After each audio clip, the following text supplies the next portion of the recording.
بسم الله الرحمن الرحيم. الحمد لله رب العالمين، والصلاة والسلام على أشرف الأنبياء والمرسلين نبينا محمد وعلى آله وصحبه أجمعين، أما بعد.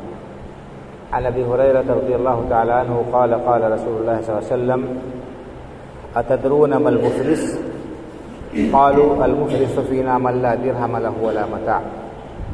قال: إن المفلس من أمتي يأتي يوم القيامة بصلاة وصيام وزكاة، ويأتي وقد شتم هذا وضرب هذا وأكل مال هذا وسفك دم هذا، فيؤتى هذا من حسناته ويؤتى من هذا من حسناته، حتى إذا فنيت حسناته أخذت من خطاياهم ثم فطرحت عليه ثم طرح في النار، او کما قال صلی اللہ علیہ وسلم، رواہ مسلم۔ بزرگوں اور بھائیوں، آپ کے سامنے میں نے صحیح مسلم شریف کی ایک حدیث پڑھی۔ آپ کو معلوم ہے بخاری و مسلم یہ حدیث کی سب سے صحیح کتاب ہے۔ مسلم شریف کی یہ حدیث ہے، اللہ کے رسول صلی اللہ علیہ وسلم نے اس حدیث پاک میں یہ بتایا ہے کہ صحیح معنوں میں مفلس اور محتاج کون ہے۔ آپ نے صحابہ کرام رضی اللہ تعالیٰ عنہ مجمعین سے پوچھا کہ اتدرون مل مفلس، آپ لوگوں کو پتہ ہے، معلوم ہے کہ حقیقی محتاج کون ہے؟ قالوا المفلس فینا من لا درہم لہ ولا متاع۔ لوگوں نے کہا کہ اللہ کے رسول صلی اللہ علیہ وسلم، ہم تو مفلس اور محتاج اسی کو سمجھتے ہیں جس کے پاس دنیا کا سامان نہ ہو، جس کے پاس میں دھن دولت نہ ہو، جس کے پاس میں پراپرٹی نہ ہو، زمین جائیداد نہ ہو۔ من لا درہم لہ، جن کے پاس نہ پیسہ ہو، ولا متاع، نہ سامان ہو، وہی محتاج ہے۔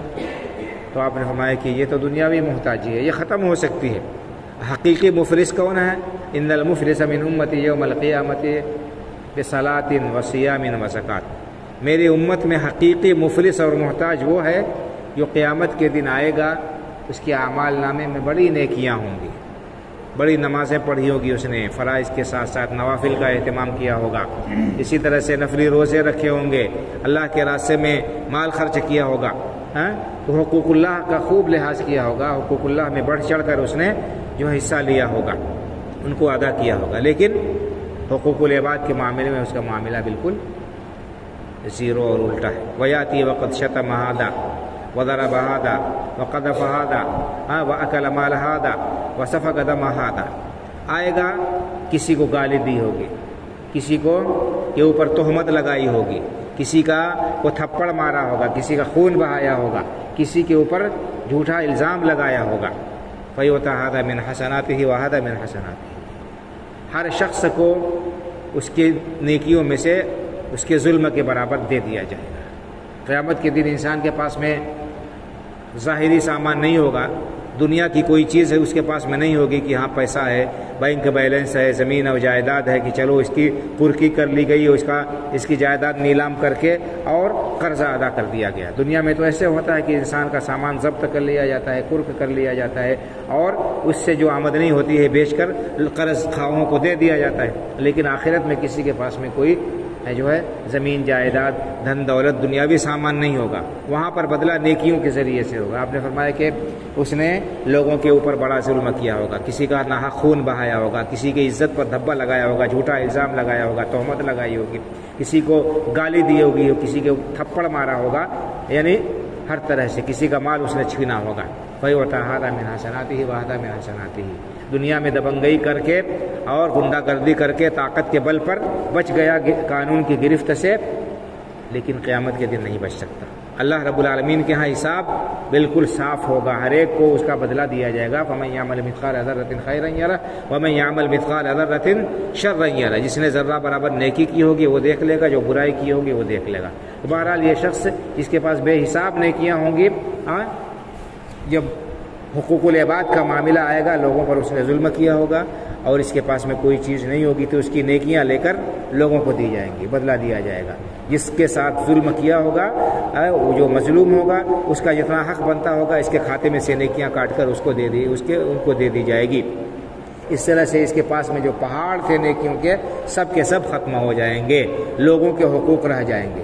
یہ اللہ کے رسول صلی اللہ علیہ وسلم فرما رہے ہیں کہ یعنی اس کی ساری نیکیاں جو ہیں حقوق اللہ میں بڑھ چل کر اس نے حصہ لیا تھا، ساری نیکی اس کی ساری کمائی سب مائنس میں چلی جائے گی، ساری نیکیاں اس کی ختم ہو جائیں گی، لوگوں کے حقوق رہ جائیں گے، فیعطیٰ ہذا فأخذت من خطایاہم، لوگوں کے جو گناہ تھے وہ اس کے اوپر لاد دیے جائیں گے، لوگوں کے جو گناہ تھے وہ لاد دیے جائیں گے، اس کے کھاتے میں ڈال دیے جائیں گے، بدلہ اس طرح سے دیا جائے گا کہ ان کے گناہ ہلکے ہو جائیں گے، اس کے گناہ بھاری ہو جائیں گے۔ ثم طرح فی النار، پھر اس آدمی کو گھسیٹ کر جہنم میں ڈال دیا جائے گا۔ اللہ اکبر، کتنی عظیم حدیث ہے بھائی اور بزرگوں، رونگٹے کھڑے کر دینے والی۔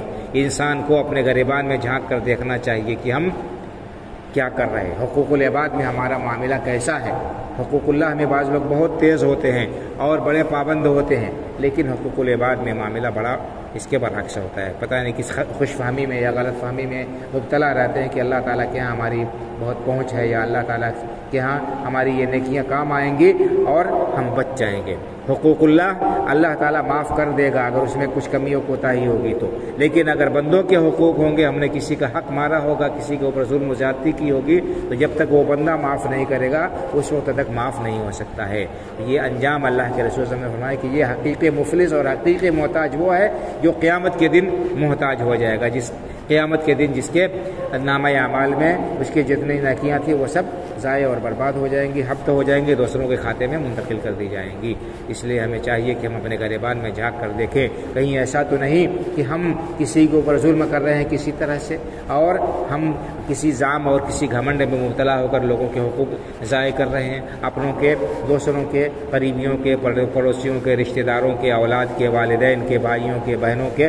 اگر کسی کا حق کوئی انسان مار رہا ہے، کسی کے اوپر کسی طرح سے بھی زیادتی کر رہا ہے، کسی کا خون ناحق بہا رہا ہے، تو اسے چوکنا ہو جانا چاہیے، اسے ہوشیار ہو جانا چاہیے۔ ابھی اس دنیا میں موقع ہے، آنکھ بند ہونے سے پہلے معافی تلافی کر لیں، اس کا بدلہ دے لیں، تاکہ کل قیامت کے دن افسوس نہ کرنا پڑے۔ اللہ کے رسول صلی اللہ علیہ وسلم نے بیان فرمایا کہ اتقوا الظلم وان الظلم ظلمات یوم القیامہ، لوگوں ظلم سے بچو، ظلم قیامت کے دن تاریکی کا سبب ہوگا۔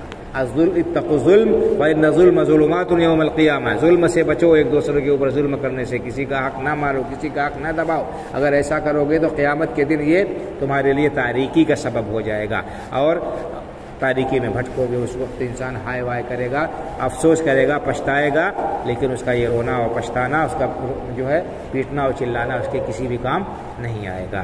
تو یہ عظیم حدیث ہے، مسلم شریف کی حدیث ہے، یہ ہمیں اس بات کو بتاتی ہے کہ حقوق العباد کا معاملہ کتنا نازک ہے اور کتنا اہم ہے، اور انسان کو اس سلسلے میں کتنا محتاط رہنا چاہیے۔ اگر کسی کو اپنے ساتھ ہمدردی اور بھلائی ہے، اور کوئی شخص کامیاب ہونا چاہتا ہے، آخرت کے خسارے سے بچنا چاہتا ہے، تو اسے چاہیے کہ اپنا دامن صاف کر لے، اپنے معاملات کو درست کر لے، اور اسی دنیا میں معافی تلافی کرا لے یا بدلہ دے دے، قصاص دے دے، تاکہ کل قیامت کے دن کی رسوائی سے، اس دن کی محتاجی سے بچ جائے۔ اللہ رب العالمین سے دعا ہے کہ اللہ تعالی ہمیں اپنا احتساب کرنے کی اور آخرت کے لیے صحیح معنوں میں فکر کرنے کی توفیق عطا فرمائے، ایک دوسرے کے حقوق کو ادا کرنے کی اللہ تعالیٰ توفیق عطا فرمائے، اور ہمیں اس دنیا سے اس حال میں اٹھائے کہ ہمارے ذمے کسی کا کوئی حق باقی نہ ہو۔ اللہ تعالیٰ قیامت کی رسوائی سے، قیامت کے خسارے سے اپنی پناہ اور حفاظت میں رکھے، آمین۔ وآخر دعوانا ان الحمدللہ رب العالمین، وصلی اللہ علی نبینا محمد وعلی آلہ وصحبہ اجمعین، والسلام علیکم ورحمۃ اللہ وبرکاتہ۔